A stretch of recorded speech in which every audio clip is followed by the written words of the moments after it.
Hello cousins, how are you today? I will be talking about Helen Keller today. And when I talk about Helen Keller, or when I say her name, I think of where there is a will, there is a way. She was just an amazing woman, someone that you look back and you think about and you just get goosebumps because you just don't know how someone like her with her disabilities could accomplish so much.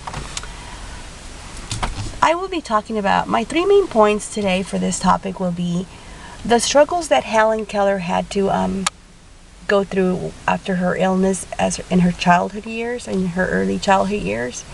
I will also in my second point talk about how she overcame these struggles and these disabilities that were left of her illness. And in my third and final main point, I will talk about the accomplishments, or some of the accomplishments, that this woman was able to make.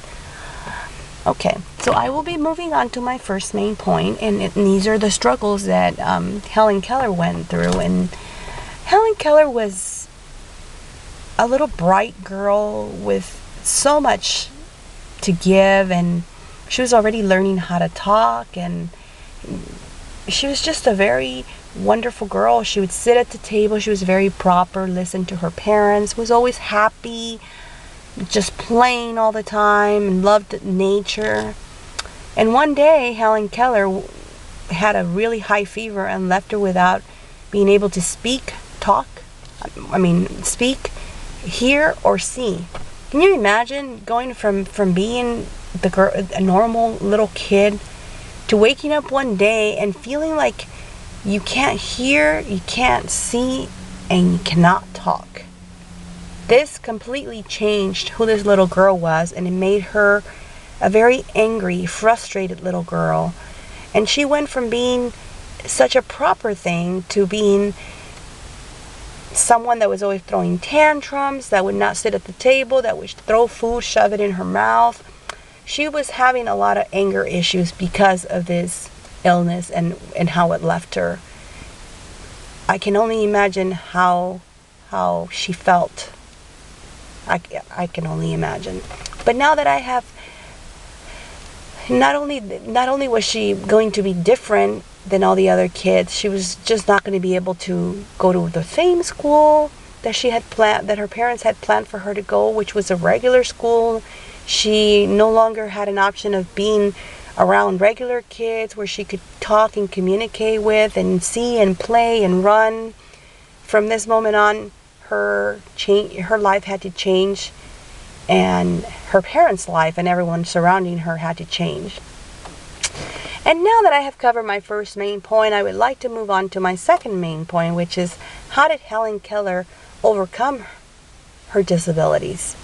Helen Keller overcame her disabilities by starting, first of all, she was able to get a teacher to come home and teach her the finger alphabet.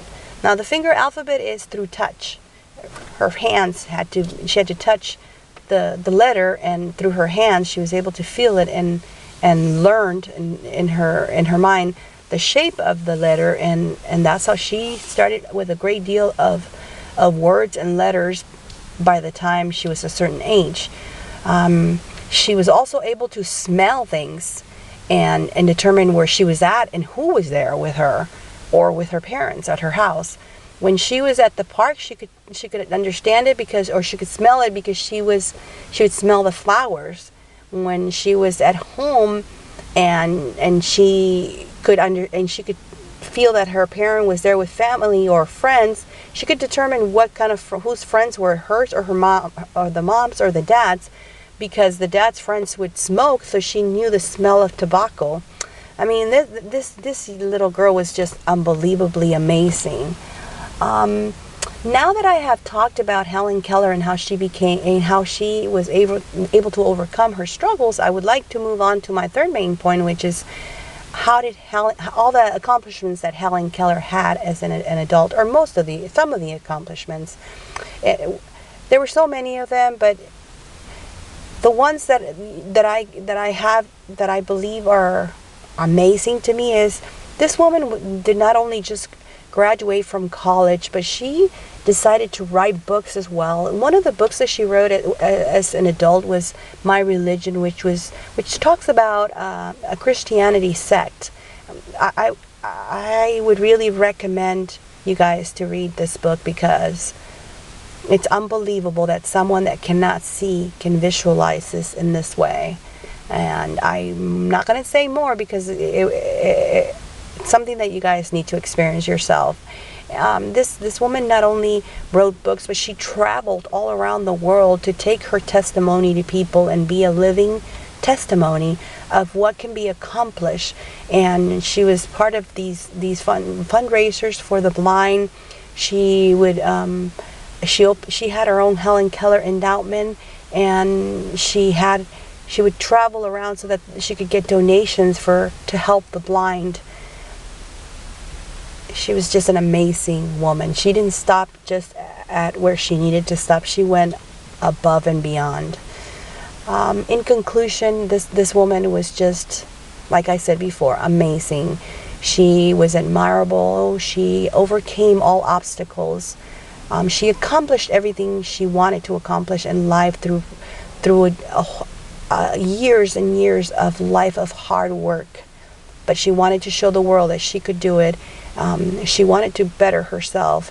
Not only for her, she wanted to show the deaf and the blind people that they were not just beggars that had to look down and put their hand out so that they can get money from people, that they could do this on their own if they wanted to. And it's just amazing. I believe that she changed the world of handicapped people. I believe that after her, they were able to see people with these disabilities in a different way. And to me, that's just amazing. And I really hope that we can understand that this we can look at and say, we should never give up. Obstacles are there and they're hard, but where there's a will, there is a way. And if she was able to do it with her disabilities, we can all do it as well. And just thank you.